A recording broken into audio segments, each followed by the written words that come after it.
बहुत समय पहले की बात है।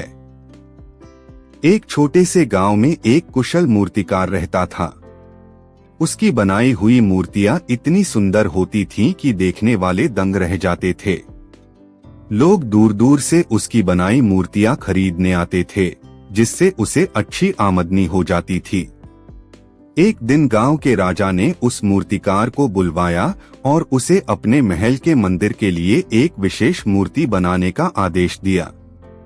राजा ने वादा किया कि मूर्ति बनने के बाद उसे उचित पुरस्कार मिलेगा।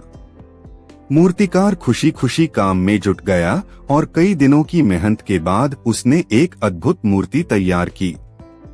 मूर्ति इतनी सुंदर और जीवंत थी कि ऐसा लगता था कि वह अभी बोल पड़ेगी। जब मूर्तिकार मूर्ति लेकर राजा के पास पहुंचा, तो राजा उसकी कला को देखकर बहुत प्रभावित हुआ। उसने मूर्तिकार की खूब प्रशंसा की। फिर उसने अपने मंत्री से कहा, इस मूर्ति का मूल्यांकन किया जाए और इसके अनुसार इसे कर टैक्स दिया जाए। मूर्तिकार यह सुनकर हैरान रह गया।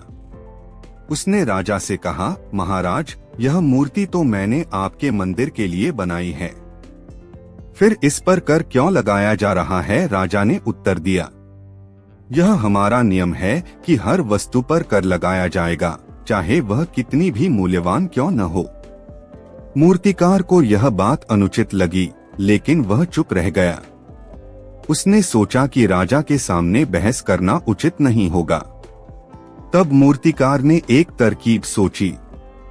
अगले दिन वह मूर्ति को 2 भागों में तोड़कर राजा के पास ले गया और कहा, महाराज, अब इस पर कर नहीं लगेगा क्योंकि यह पूर्ण मूर्ति नहीं है। राजा उसकी चतुराई को समझ गया और मूर्तिकार की बुद्धिमानी से प्रभावित हुआ।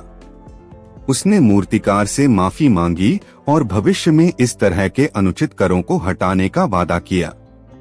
इस तरह मूर्तिकार ने अपनी बुद्धिमानी से अपनी कला को अनावश्यक कर से बचा लिया और राजा को एक महत्वपूर्ण सबक सिखाया।